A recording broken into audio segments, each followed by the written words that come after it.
베드로후서 3장 18절 우리 함께 봉독하도록 하겠습니다. 시작. 오직 우리 주 곧 구주 예수 그리스도의 은혜와 그를 아는 지식에서 자라가라. 영광이 이제와 영원한 날까지 그에게 있을지어다.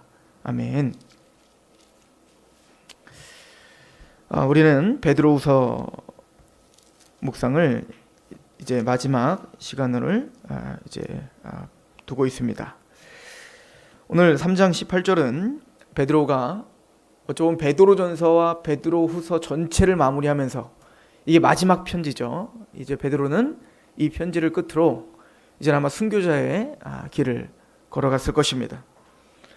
그러므로 사도 이 베드로는 이 마지막 3장 18절의 이 한 구절을 가장 자신이 하고 싶었던 이야기를 또 했을 거라고 믿습니다. 특별히 찰스 스펄전은 이 3장 18절을 해석하면서 베드로가 이 편지를 마치면서 두 가지 하나님이 사도를 통해서 하나님의 백성들에게 주는 명령과 또 송영, 즉 하나님을 찬양하는 것으로 끝낸다라고 이야기를 합니다. 그 명령은 두 가지입니다. 오늘 18절에 보면 오직 우리 주 곧 구주 예수 그리스도의 은혜와 그를 아는 지식에서 자라가라는 거예요. 즉 은혜 안에서 자라가라는 거예요. 또 두 번째는 그리스도를 아는 지식으로 자라가라는 겁니다. 베드로 사도는 사랑하는 교회에게, 성도들에게 그리스도의 은혜 안에서 성장하기를 바랬습니다. 또 그 성장의 그 목표점, 그 방향은 그리스도를 아는 지식으로 성장하라는 겁니다. 그리고 베드로는 송영, 즉 하나님을 찬양한 것으로 편지를 마무리 짓죠. 영광이 이제와 영원한 날까지 그에게 있을지어다. 즉 예수님께만 그 모든 영광이 이제와 영원토록 있을지어다. 그리고 베드로는 순교자의 길을 걸어가는 겁니다. 베드로는 베드로 전서를 통해서 바깥으로 우리에게 침투해 들어오는 여러 가지 불시험들에 대한 이야기들을 했습니다. 특별히 베드로전서 5장에 보면 베드로 사도는 초대교회가 막다트린 그런 어떤 상황을 이렇게 한마디로 표현하죠. 베드로전서 5장 8절에서 9절에 보면 근신하라 깨어라 너희 대적 마귀가 우는 사자같이 두루다니며 삼킬 자를 찾나니 너희는 믿음을 굳건하게 하여 그를 대적하라. 이는 세상에 있는 너희 형제들도 동일한 고난을 당하는 줄을 알미라. 모든 은혜의 하나님 곧 그리스도 안에서 너희를 부르사 자기의 영원한 영광에 들어가게 하신 이가 잠깐 고난을 당한 너희를 친히 온전하게 하시며 굳건하게 하시며 강하게 하시며 털을 견고하게 하시리라. 권능이 세세 무궁하도록 그에게 있을지어다. 아멘. 베드로전서는 지금 하나님의 백성들이 바벨론, 즉 로마에 의해서 어떠한 핍박을 당하고 있는지를 너무 잘 알고 있었죠. 이걸 분리시험이라고 이야기할 정도로 너무 무서운 또 두렵게 하는 시험들이었습니다. 핍박이 있었던 거죠. 그것을 근신하라 깨어라 너희 대적 마귀가 우는 사자와 같이 두루다니며 삼킬 자를 찾는다. 그러니까 너희의 믿음을 파손시키고 너희를 실망하게 하고 하나님에 대한 소망을 잃어버리게 하려고 하는 그런 외부적인 공격과 그런 어떤 핍박이 너희를 힘들게 할 거다. 그러므로 너희는 담대하게 너희의 믿음을 굳건하게 하라는 것이죠. 그래서 너희가 고난 당할 때 그 고난을 이상하게 여기지 말라는 거예요. 믿음의 선진들이 다 너희와 같이 고난을 당했다. 즉 고난 당하는 게 이상한 게 아니라 당연한 거다. 우리는 예수 그리스도께서 십자가 자기를 내려놓고 자기를 부인하고 자기 십자가를 지고 따라오라 하시는 예수님의 말씀을 베드로는 직접 들었거든요. 그러면 우리가 걷는 이 십자가의 길은 이상한 게 아니라 당연한 거다 라고 하는 것을 이야기하고 있습니다. 그런데 이런 시험과 이런 핍박과 유혹이 단순히 저 세상에서만 우리를 향하는 게 아니라 이 사자가 우는 사자처럼 우리를 삼킬 자를 찾는다는 이 말씀에는 거룩해 보이는 것 가운데에서도 또 이게 하나님을 위한 것인 것처럼 보이는 것 가운데에서도 침투하여 거기에 어쩌든 독을 뿜어내는 게 바로 사탄의 전략인 거예요. 그래서 교회 안에 성경을 가지고 가르치고 있지만 그게 하나님의 진리에서 떠나가게 하는 거짓된 것을 가르침으로 또 유혹하는 그런 사탄의 공격도 있다는 것을 베드로 후서를 통해서 가르쳐 주는 거죠. 베드로전서는 그래서 외부적인 핍박이라면 베드로후서는 내부적인 교회 안에서 성경을 갖고 강의하는데 그 성경의 잘못된 해석이죠. 잘못된 가르침을 통해서 믿음을 파손시키고 또 하나님의 진리에서 떠나가게 하려고 하는 그런 거짓 선생들이 있다는 것을 이야기해요. 그러니까 참 우리가 얼마나 악한지를 보여주죠. 거룩한 성경을 보면서도 우리는 그 성경을 통해서 죄를 지을 수 있다는 얘기인 겁니다. 그죠? 그 정도로 사탄은 전략적이고 고도의 어떤 심리적인 것으로 우리를 어쨌든 믿음에서 파손시키고 넘어뜨리려고 하는 전략을 하고 있더라는 것이죠. 그래서 우리가 지난주에 베드로후서 3장 16절에 이렇게 이야기를 하고 있었잖아요. 또 그 모든 편지에도 이런 일에 관하여 말하였으되 그 중에 알기 어려운 것이 더러있으니 무식한 자들과 굳세지 못한 자들이 다른 성경과 같이 그것도 억지로 풀다가 스스로 멸망에 이르느니라. 성경을 가지고 이야기하다가 멸망에 이를 수도 있다는 겁니다. 그러니까 우리가 얼마나 깨어 있어야 되는가를 성경은 우리에게 이야기해주고 있는 거죠. 그렇다면 이런 외부적, 내부적인 이런 유혹과 핍박과 공격 속에서 과연 사도 베드로가 생각하는 그런 공격 속에서 우리가 인내하고 믿음을 지키고 승리할 수 있는 방법은 무엇인가? 바로 그게 오늘 본문인 겁니다. 은혜 안에서 그리스도를 아는 지식으로 자라가라는 거예요. 성장하지 않으면 넘어질 수 있다는 겁니다. 굳건하게 너희가 믿는 말을 더 굳건한 반석을 깔고 그래서 그 반석 위에서 너희가 힘있게 그 악한 자들을 대적할 수 있는 자로 너희를 성장시켜라 라고 이야기하는 것이죠. 왜 우리가 그런 성장을 해야 됩니까? 왜 그런 악과 싸워야 됩니까? 왜 우리가 진리를 옹호하며 그렇게 싸워야 되죠? 영광이 이제와 영원한 날까지 예수님께만 있기 때문에 그렇습니다. 우리 주님은 영광받게 합당하시고 우리 주님은 찬양받게 합당하신 분이시기 때문에 우리는 그렇게 죄와 싸우며 그렇게 우리는 진리 가운데서 성장해야 된다라고 이야기를 하는 것이죠. 그럼 은혜 안에서 자라가라 라는 말씀은 무엇입니까? 즉 베드로는 모든 사도들은 우리가 하나님의 은혜로 부르심을 받았고 하나님의 은혜로 믿음이 생겼고 하나님의 은혜로 의롭다함을 받았으며 하나님의 은혜로 성장하고 완성된다는 것을 믿고 있었어요. 그래서 특별히 이제 에베소서 1장에 보면 사도 바울이 한 절 한 절마다 우리의 어떤 구속의 어떤 그 경험들, 우리 구속의 어떤 그 경륜들을 이야기하면서 이렇게 이야기를 합니다. 에베소서 1장을 다시 한번 가보시겠어요? 베드로 사도는 바울 사도는 우리에게 구원을 설명해서 이렇게 설명합니다. 에베소서 1장 3절에 찬송하리로다 하나님 곧 우리 주 예수 그리스도의 아버지께서 그리스도 안에서 하늘에 속한 모든 신령한 복을 우리에게 주시되 하나님은 우리에게 하늘에 속한 모든 신령한 복을 주시기로 작정하셨습니다. 근데 이걸 누구 안에서?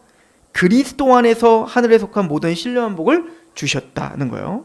4절 곧 창세전에 그래서 창세전에 그리스도 안에서 우리를 택하사 우리로 사랑 안에서 그 앞에 거룩하고 흠이 없게 하시려고 즉 우리에게 하늘에 속한 모든 신령한 복을 주시기 위해서 그리스도 안에서 주시기 위해서 하나님이 제일 먼저 하시는 일은 뭐냐면 만세전에 창세전에 우리를 선택하시는 일을 하십니다.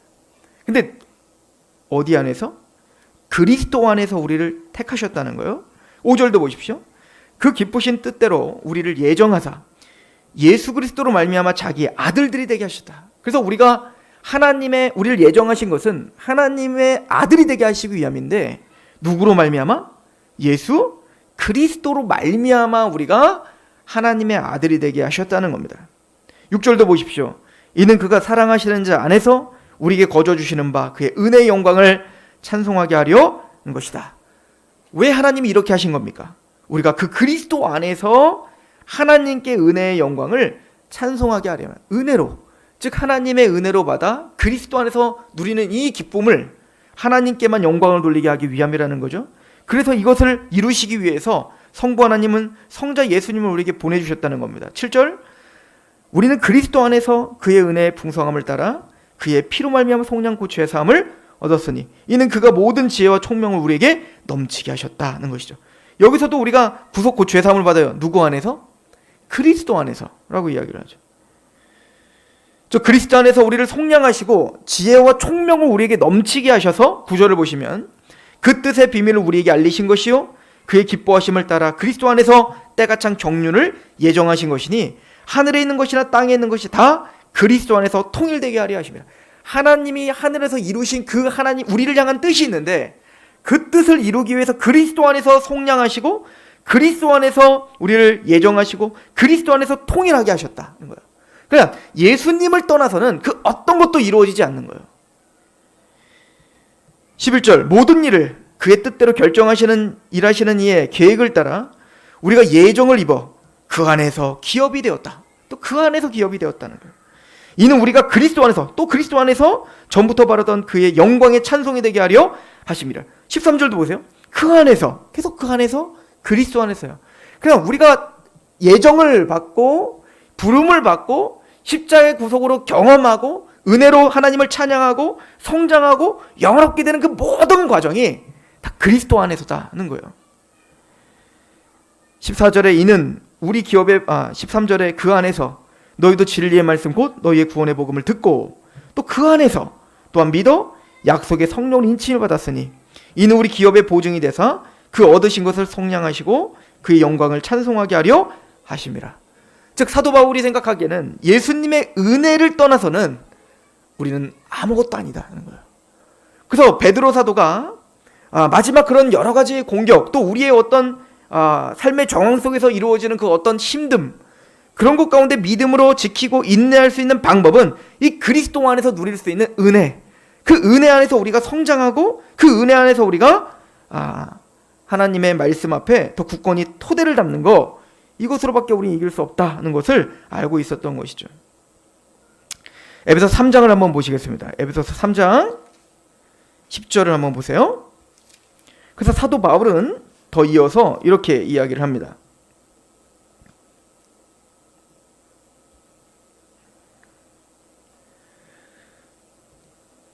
에베소서 3장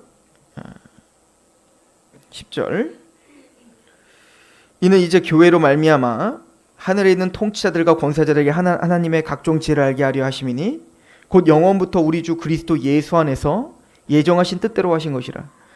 우리가 그 안에서 그를 믿음으로 말미암아 담대함과 확신을 가지고 하나님께 나아감을 얻었느니라.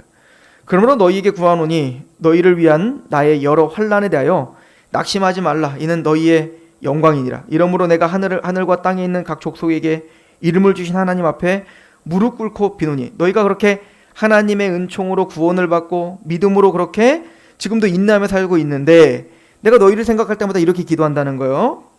16절 그의 영광의 풍성함을 따라 그의 성령으로 말미암아 너희 속사함을 능력으로 강건하게 하시오며 믿음으로 말미암아 그리스도께서 너희의 마음에 계시게 하옵시고 너희가 사랑 가운데서 뿌리가 박히고 터가 굳어져서 능히 모든 성도와 함께 지식에 넘치는 그리스도의 사랑을 알고 그 너비와 길이와 높이와 깊이가 어떠함을 깨달아 하나님의 모든 충만하신 것으로 너희에게 충만하게 하시기를 구하노라.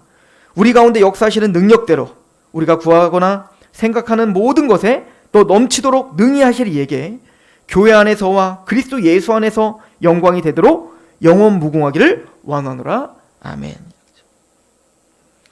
은혜 안에서 자라가라 라고 하는 말은 이미 우리가 거듭난 자라는 걸 전제하고 있는 거예요. 왜냐하면 죽어있는 막대기 보고 자라라고 할 수는 없잖아요. 죽어있는 시체를 보고 자라라고 할 수는 없어요. 즉 지금 사도 베드로가 너희는 그 은혜 안에서 자라가라 라고 이야기한 것은 너희는 구원받은 자들 아닌가. 너에게 참된 생명 가운데 있는 즉 돌덩어리를 땅에 심으면 그 돌덩어리 그대로 있죠. 죽어 있으니까요. 그러나 그 돌덩어리보다 볼품없어 보이는 씨앗 하나를 심으면 그 씨앗은 살아있기 때문에 그 씨앗은 반드시 싹이 나고 줄기를 뽑고 그리고 열매를 맺을 수밖에 없는 것처럼 너희는 하나님의 그 살아있는 신령한 그 복음, 그 언약을 갖고 있는 살아있는 믿음을 갖고 있는 소유한 자들이니까 너희는 이제는 자라야 되지 않겠나. 너희는 자라라 라고 이야기하는 겁니다. 너희가 은혜로 말미암아 그렇게 구원함을 거듭남을 경험했으니까. 근데 사도 바울은 그 잘하는 그 방향이 어디냐면 그리스도의 사랑의 높이와 넓이와 깊이와 그 어떠하심으로 지식에까지 새로워져 알아가라는 거예요. 그러니까 우리가 믿음의 성장, 또 우리의 신앙의 성장이라고 하는 것은 무엇을 했다가 아니라 하나님의 사랑을 얼마나 더 깊이 아느냐가 성장인 거예요. 그러니까 십자가의 사랑이, 그 십자가의 사랑이 어제보다 1년 전보다 더 깊고 높고 그리고 넓게 우리에게 이해가 되는 게 성장이라고 성경은 가르쳐주고 있는 것이죠. 왜 우리는 성장해야 될까요? 성장하지 않으면 계속 아프고 쓰러지고 파손될 수밖에 없죠. 오늘 우리 둘째가 못 왔어요. 봤더니 또 심한 장염이 와서 이제 어제부터 계속 막 분수처럼 계속 토를 하고, 오늘은 또 앞에서 나오고 뒤에서 나오고 계속 막 물이란 물은 다 쏟고 있어요. 그리고 막 고열이 있고. 그러면서 가만히 생각해 봤더니 우리 첫째 아이도 3살, 4살 때까지는 계속 아팠던 것 같아요. 계속 병원을 다녔던 것 같아요. 그러니까 근데 지금 첫째 아이는 이제 7살이 되니까 거의 안 아파요. 왜죠? 자란 거예요. 면역력이 그만큼 커진 거죠. 신앙도 똑같은 겁니다. 신앙도 면역력이 커지고 성장하면 성장할수록 우리는 이제 우러나 좌우러나 치우치지 않는 어떤 그 단단함이 생기는 거죠. 예전에는 초반에는 우리가 믿음이 연약할 때는 이 얘기에 넘어지고 또 저 얘기에 시험 들고 또 이런 고난 가운데 모든 믿음을 다 버릴 것 같은, 파손할 것 같은 그런 아픔이 있지만, 이제는 그리스도의 사랑과 사랑의 그 높이와 깊이와 그 넓이를, 그 여러 가지를 통해서 우리가 알아갈 때 우리는 그 믿음의 면역력이 더 생성되어서 단단하여 이제는 그리스도를 향한 그 고난을 힘있게 짊어지는 그 인내하는 믿음이 우리에게 생성되는 거죠. 그래서 사도 베드로는 그러는 거예요. 거기서 멈춰있지 말고 제발 은혜 안에 자라가라. 너희를 부르신 그 은혜 안에, 그리스도 안에서 너희는 힘을 내어서 좀 자라가라. 그래야 너희가 이길 수 있지 않겠나. 그래야 너희가 인내하며 싸울 수 있지 않겠나 라고 이야기를 하고 있는 거죠. 히브리서 5장은 우리에게 이렇게 경고를 줍니다. 히브리서 5장에 보시면 12절부터 보겠습니다. 때가 오래되었으므로 너희가 마땅히 선생이 되었을 터인데 너희가 다시 하나님의 말씀의 초보에 대하여 누구에게 가르침을 받아야 할 처지니 단단한 음식은 못 먹고 젖이나 먹어야 할 처지가 되었도다. 이는 젖을 먹는 자마다 어린아이니 의의 말씀을 경험하지 못한 자요, 단단한 음식은 장성한 자의 것이니 그들은 지각을 사용함으로 연단을 받아 선악을 분별하는 자들이니라. 히브리 기자가 이 얘기를 왜 할까요? 히브리서를 보고 있는 이 초대교회의 상황은 베드로 전서와 같이 어마어마한 핍박 가운데 많은 사람들이 교회를 떠나는 상황들이 된 겁니다. 사도로서, 목회자로서 그 성도들의 파손되는 것을 보면서 교회를 떠나고 복음을 떠나고 그 십자가의 은혜를 떠나는 것을 보면서 너무나 겁이 나고 두렵고 또 마음이 찢어질 듯한 어떤 아픔이 있었던 겁니다. 그리고는 이 사도는 우리가 믿고 있는 예수 그리스도는 멜기세덱의 반차를 쫓는 영원한 대제사장이시기에 그 소망을 강하게 붙들고 그 단번에 영원한 제사를 드리신 그 예수님의 그 십자가의 은총을 붙들 때 너에게 진짜 영원한 안식이 주어질 거야를 강하게 이제 설명을 하려고 하는 겁니다. 그래서 이제 6장, 7장, 8장에 계속 이제 멜기세덱을 통해서 예수님의 십자가의 은혜를 설명하는 거라고요. 그런데 그걸 설명하기 전에 이 사도는 너무 답답했던 겁니다. 지금 이걸 설명할 때 멜기세덱에 대해서 이해를 못할 것 같은 거예요, 이 성도들이. 그래서 이 사도는 잠시 쓰는 것을 멈추고 이 답답함을 토로할 수밖에 없었던 겁니다. 멜기세덱에 관하여는 우리가 할 말이 많으나 너희가 듣는 것이 두나무로 설명하기가 어렵다.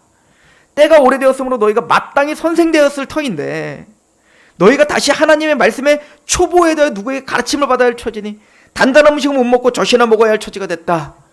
좀 잘하라. 성장 좀 해라. 그 말씀으로 좀 토대를 받고 너희가 항상 왜 좋은 것만 들으려고 하냐? 너에게 마음에 드는 것만 들으려고 하지 말고 단단한 음식도 좀 먹을 수 있어야 되지 않겠나? 지금 교회가 세상의 핍박과 유혹과 여러 가지 환란 속에 지금 교회가 파산되고 있는 것, 믿음이 파산되는 그 형제들을 보면서 너희들은 어떤 생각이 드는가? 경계하고 스스로를 좀 경책하고 그러므로 말씀 앞에, 복음 앞에, 십자가 앞에, 그 사랑 앞에 조금 더 묵상하고 어제보다는 좀 더 성숙하려고 하는 몸부림이 있어야 되지 않겠는가? 라고 이야기를 하고 있는 거죠. 왜 이런 이야기를 할까요? 6장을 보십시오. 이게 현실이기 때문에 그렇습니다. 히브리서 6장에 보면 그러므로 우리가 그리스도의 도에 초보를 버리고 죽은 행실을 회개함과 하나님께 대한 신앙과 세례들과 안수와 죽은 자의 부활과 영원한 심판에 관한 교훈이 털을 다시 닦지 말고 완전한 대로 좀 나아가라. 성장하라. 언제까지 그 초보만 갖고 있을 거냐? 성숙하라. 너희가 믿은 지 오래됐잖아. 이제는 말씀 앞에 하나님의 뜻을 이해하는 사람이 되어야 되지 않겠나? 하나님께서 허락하시면 우리가 이것을 하리라. 한번 빛을 받고 하늘의 은사를 맛보고 성령에 참여한 바 되고 하나님의 선한 말씀과 내세의 능력을 맛보고도 타락한 자들은 다시 새롭게 하여 회개할 수 없나니 이는 그들이 하나님의 아들을 다시 십자가에 못 박아 드러내놓고 욕되게 함이라. 이 사람들은 겉으로는 하나님을 믿는 척했지만 참된 믿음이 아니었다는 게 드러났단 말이에요. 꼭 예수님이 말한 돌밭에 뿌려진 그 씨앗처럼 순간은 믿음이 있는 척했지만 금방 핍박이 오니까 그 예수를 부인하고 떠나버리는 거짓 믿음이었단 말입니다. 그러면 참된 믿음의 특징은 뭐라는 거예요? 성장하는 거라는 겁니다. 성숙하라는 겁니다. 참되게 그 복음이 우리 안에 살아있다. 역동적으로 그 복음이 참된 우리에게 믿음이다 라고 하는 건 인내하고 있다는 거죠. 그래서 히브리서 10장은 이렇게 설명합니다. 한번 가보십시오. 32절입니다. 전날에 너희가 빛을 받은 후에 고난의 큰 싸움을 견디어낸 것을 생각하라. 너희가 그 믿음이 너희를 얼마나 힘있게 했는지, 그 믿음이 얼마나 너희를 그 싸움에서 승리하게 했는지를 좀 생각해봐라. 혹은 비방과 환난으로서 사람에게 구경거리가 되고 혹은 이런 형편에 있는 자들과 사귀는 자가 되었으니 너희가 갇힌 자를 동정하고 너희 소유를 빼앗기는 것도 기쁘게 당한 것은 더 낫고 영구한 소유가 있는 줄을 알미라. 그러므로 너희 담대함을 버리지 말라. 이것이 큰 상을 얻게 하느니라. 너희에게 인내가 필요함은 너희가 하나님의 뜻을 행한 후에 약속하신 것을 받기 위함이라. 잠시 잠깐 후면 오시리가 오시리니 지체하지 아니하리니 나의 의인은 믿음으로 말미암아 살리라. 또한 뒤로 물러가면 내 마음이 그를 기뻐하지 아니하리라. 즉 의인, 진짜 믿음 있는 하나님의 백성들, 참된 역동적인 복음을 갖고 있는 사람들은 그 믿음으로 말미암아 사는 거예요. 인내하게 하는 능력이 있습니다. 그게 구원 얻을 믿음이요. 39절 보십시오. 우리는 뒤로 물러가 멸망당할 자가 아니다. 왜? 우리는 그렇게 믿음이 파손될 자가 아니다. 우리는 그 고난 가운데 타협할 자가 아니다. 왜? 오직 영혼을 구원함에 이르는 믿음을 가졌기 때문이라. 우리는 지식적인 믿음이 아니라 영혼 구원을 받을 수 있는 참된 믿음을 갖고 있다. 우리는 뒤로 물러갈 수 없다. 우리는 성장하며 성숙하며 싸우며 인내하는 그 믿음, 하나님이 주신 믿음을 갖고 있다. 누구처럼?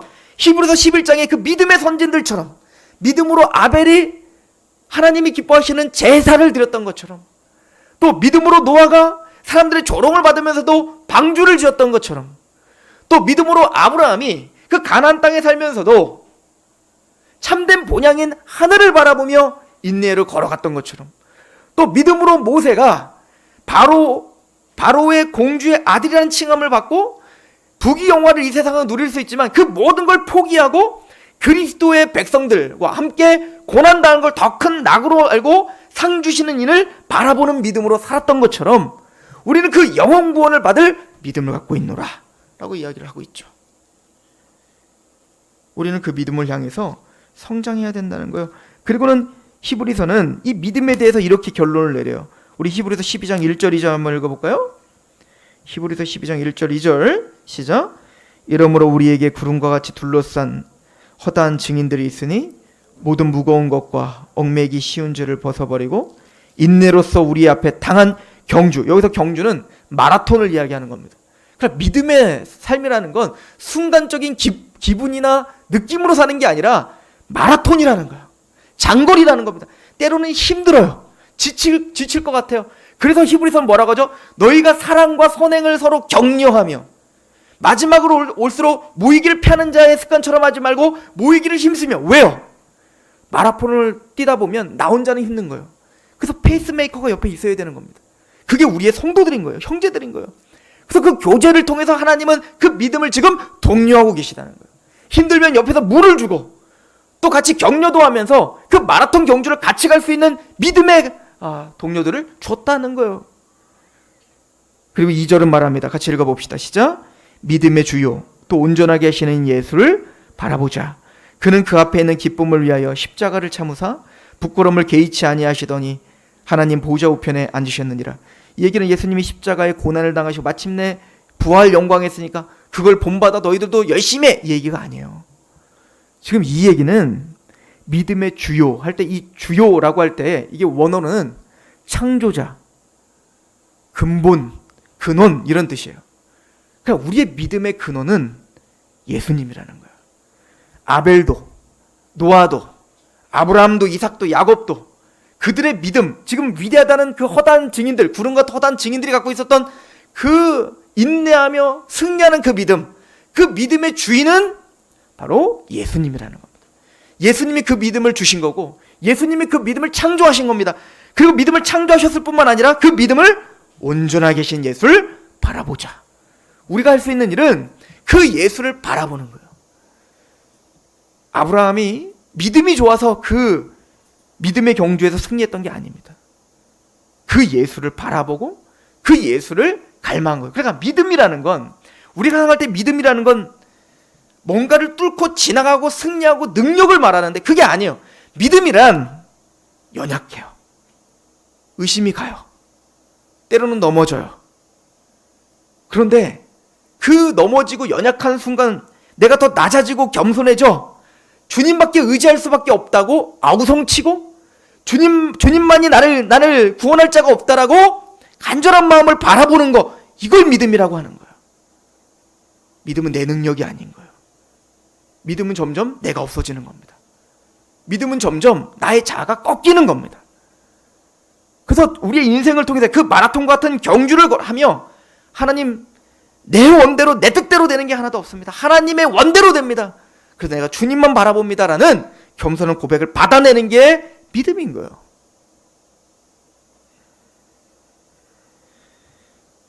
사도들은 우리에게 동일하게 우리에게 설명해 주고 있는 겁니다. 우리가 어떻게 그 불시험을 이길 수 있습니까? 어떻게 수많은 우리 안에 내면적으로 갈등하고 있는 여러 문제들을 어떻게 믿음으로 승리할 수 있겠냔 말이에요. 방법은 예수를 바라봄으로, 그 그리스도 안에서, 그 은혜 안에서 우리는 성장해야 됩니다. 그래서 오늘 베드로 후서 3장 18절은 뭐라고 하죠? 그리스도를 아는 지식으로 자라가라 라고 이야기하는 거예요. 바울도 그러죠. 바울이 뭐라고 합니까?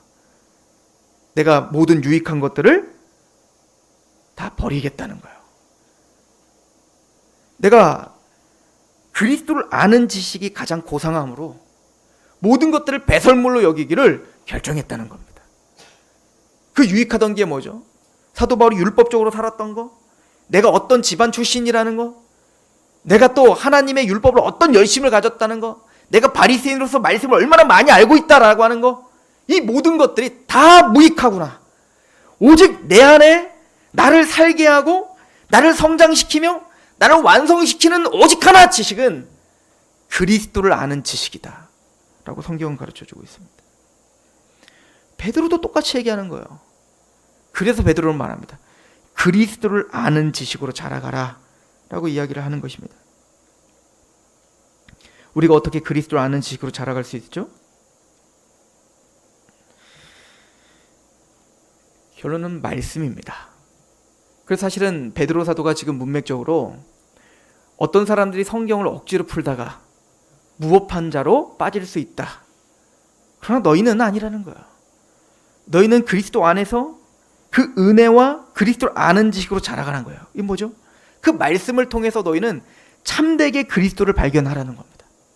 참되게 그리스도를 통해서 우리에게 주신 그 하나님의 은혜가 그 풍성하신 사랑이 무엇인지를 발견해 가라는 거예요. 그럴 때 우리는 성장할 수 있다는 거예요. 왜죠? 왜 말씀을 통해서 우리는 성장할 수 있죠? 누가복음 24장에 예수님께서 우리에게 말씀하시지 않았습니까? 모세의 율법과 선지자의 글과 시편에 나를 가리켜 기록되어야 했던 모든 말들, 내가 십자가에 죽고 부활한 것이 바로 그 말이다. 즉 모든 창세기부터 계시록까지 그 모든 말씀은 바로 예수 그리스도를 우리에게 선포하는 말씀이다 라고 이야기해요. 그래서 우리는 그리스도를 믿음으로 구원을 받은 그 경험으로 우리가 말씀을 볼 때 그 말씀 속에서 우리는 예수 그리스도를 발견합니다. 즉 예수님을 발견한다는 얘기는 그 그리스도를 통해서 우리에게 주시는 하나님의 은혜와 사랑을 풍성하게 알아간다는 얘기인 거예요. 이걸 그래서 고린도후서는 이렇게 설명하죠. 저랑 자주 찾아봤는데 한번 봅시다. 고린도후서 3장입니다.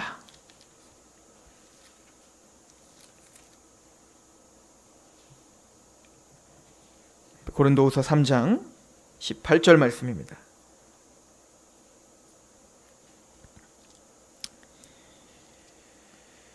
14절부터 보면 그러나 그들의 마음이 완고하여 오늘까지 구약을 읽을 때 성경을 보고 있는 겁니다. 그 구약을 읽을 때에 그 수건이 벗겨지지 아니하고 있으는 그 수건은 그리스도 안에서 없어질 것이라. 즉 뭔가 구약을 볼 때 수건이 가린 것처럼 참된 메시지를 보지 못한다는 거예요.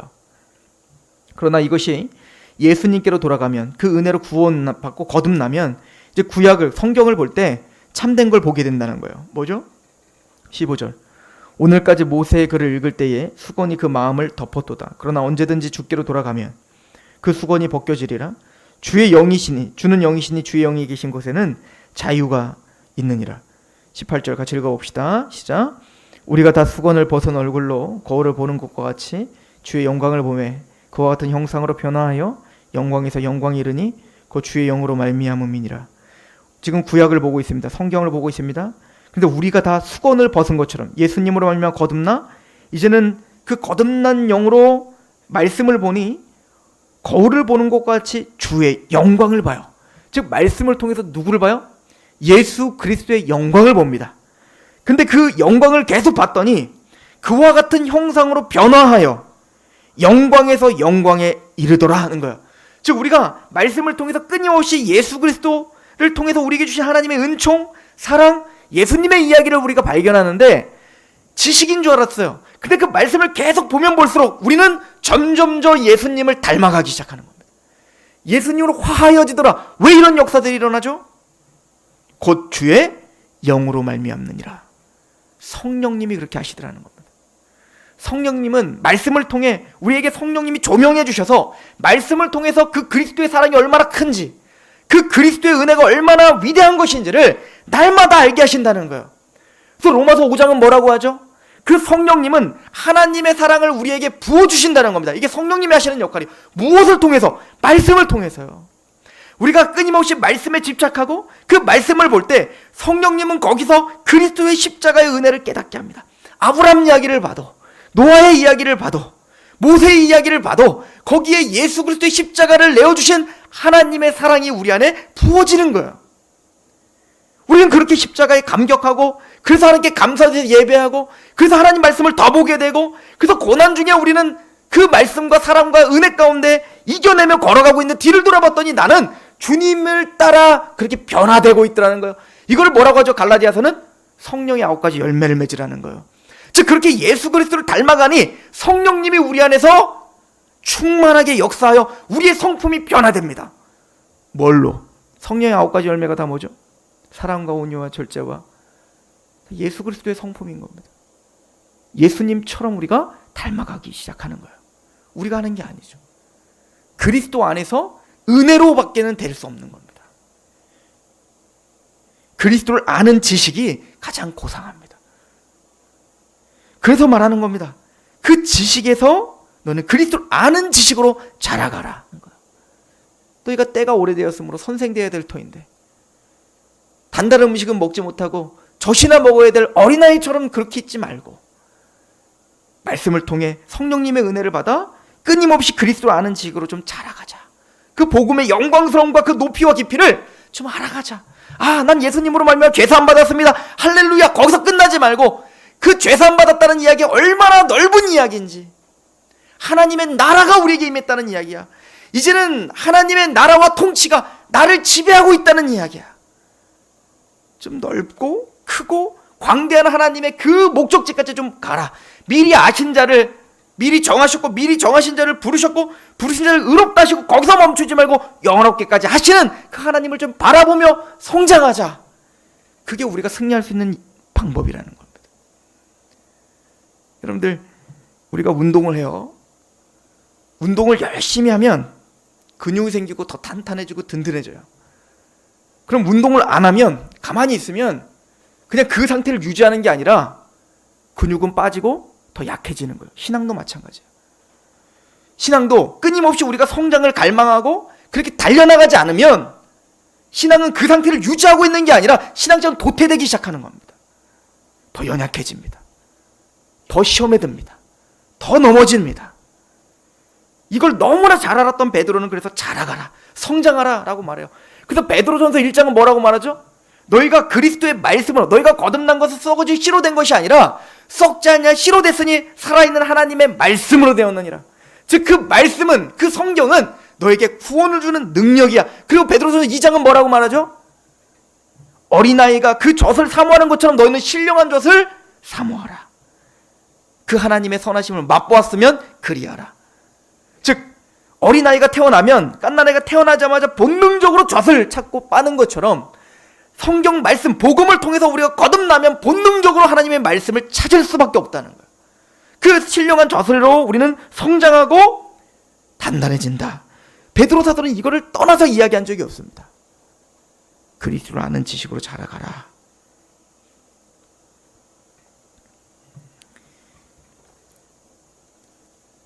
사도 바울도 디모데에게 편지를 보내면서 디모데후서 3장 14절부터 이렇게 이야기를 합니다. 그러나 너는 배우고 확실한 일에 거하라. 너는 내가 누구에게서 배운 것을 알며 또 어려서부터 성경을 알았나니 성경은 능히 너로 하여금 그리스도 예수 안에 있는 믿음으로 말미암아 구원에 이르는 지혜가 있게 하느냐. 베드로랑 얼마나 똑같은 얘기를 하냐고요. 바울도 말하죠. 성경을 통해서 너희가 구원받을 수 있는 능력이 있다. 그리고 구원받은 자는 베드로가 뭐라 했죠? 신령한 젖을 사모하는 것처럼 16절 모든 성경은 하나님의 감동으로 된 것으로 교훈과 책망과 바르게 함과 의로 교육하기에 유익하니 이는 하나님의 사람으로 온전하게 하며 모든 선한 일을 행할 능력을 갖추게 하려 함이라. 말씀이라고요. 그 말씀은 우리를 구원시킵니다. 그리고 그 말씀은 우리를 성장시키고 온전하게 하며 모든 선한 일을 행할 수 있는 능력을 갖추게 합니다. 그래서 사도 바울은 에베소 교회를 떠나면서 장로들에게 말하는 거예요. 내가 그리스도와 그의 말씀에 너희를 부탁한다는 거예요. 내가 3년 반이나 눈물로 너에게 가르쳤던 그 말씀을 떠나지 마라. 그걸 좀 가르치고 거기에 좀 집착하라 라고 이야기를 하고 있죠. 왜 우리는 그렇게 은혜 안에서 그리스도 아는 지식으로 자라가야 됩니까?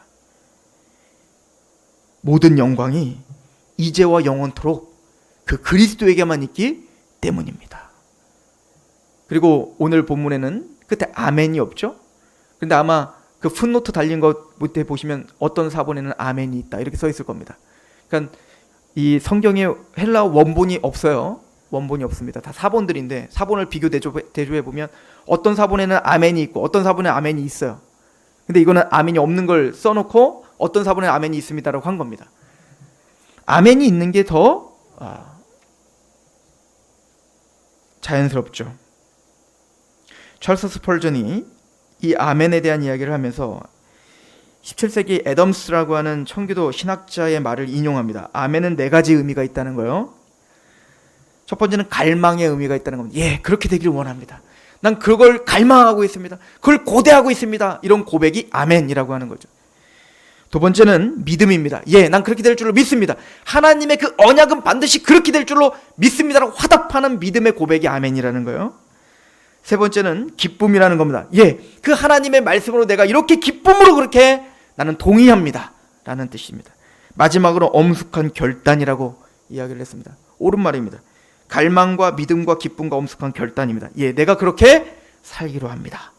하나님 앞에 엄숙한 결단으로 드려지는 말이 아멘인 거예요. 그러니까 아멘을 아무 때나 하는 게 아니야. 우리 성도들은 잘하고 있는 겁니다. 아멘 할 때만 하시면 돼요. 그럼 이런 거죠. 너희가 은혜와 그리스도를 아는 지식으로 자라가라. 그 그리스도의 영광이 지금 살고 있는 지금과 영원토록 그에게만 모든 영광이 있기 때문이다. 아멘. 예, 나는 그 하나님의 영광을 갈망합니다. 나는 그 하나님이 영광 받기를 갈망하고 그 하나님의 영광을 기뻐하며 나는 그 하나님의 영광이 이제와 영원토록 함께 있을 것을 믿고 또 그래서 오늘 내가 엄숙하게 하나님 앞에 결단합니다. 아멘.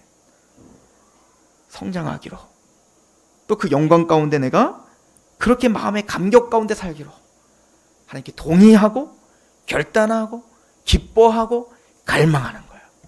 이게 아멘인 거죠. 이게 주기도문입니다.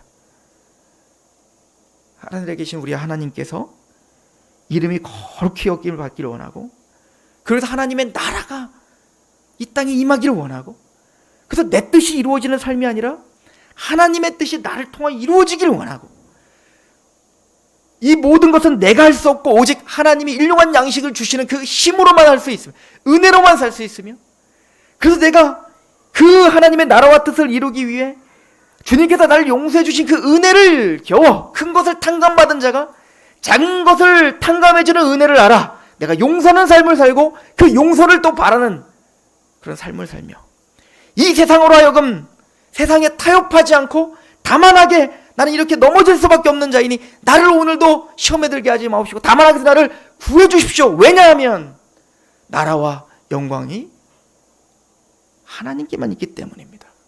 아멘. 맞습니다. 그래서 내가 성장해야 되고 그래서 내가 그렇게 살아야 되고 그래서 내가 하나님 앞에 이렇게 예배하고 찬양하고 경배하고 기도하며 이렇게 고백합니다. 아멘. 베드로 사도는 그렇게 성도들에게 왜 우리가 성장해야 되며 왜 우리가 하나님의 영광 가운데 있어야 되는지를 또 아멘으로 화답해야 되는지를 가르쳐주고 편지를 마치고 순교자의 길을 걷습니다. 그리고 오늘 우리는 이 베드로후서를 또 베드로전서를 통해서 우리가 오늘 어떻게 살아야 될지 또 믿음이란 우리가 무엇을 향해서 달려가야 될지를 배웁니다. 스스로 하나님의 말씀 앞에 겸허히 서서 적용하시고 또 아멘으로 진심으로 화답하는 우리가 되기를 축원합니다. 기도하겠습니다. 하나님 아버지 너무나 감사합니다. 주 하나님의 은혜가 있어 우리가 주 하나님의 말씀 앞에 서서 겸손하게 또 주님의 은총을 그 은혜 안에서 그리스도를 아는 지식으로 자라가기를 갈망하고 또 소망하는 마음으로 이곳에 있습니다. 하나님 우리를 불쌍히 여겨주시고 하나님의 은총 가운데 우리를 성장시켜 주시옵소서. 우러나 자라나 치우치지 않도록 그 믿음을 갖고 그 장거리의 마라톤을 뛰는 그 인생의 그 여정 속에 주님을 만나는 그날을 바라보며 그 눈물 닦아주실 그날을 바라보며 힘있게 달려나가며 성장하는 우리가 되게 하옵소서. 예수님의 이름으로 감사하며 기도합니다.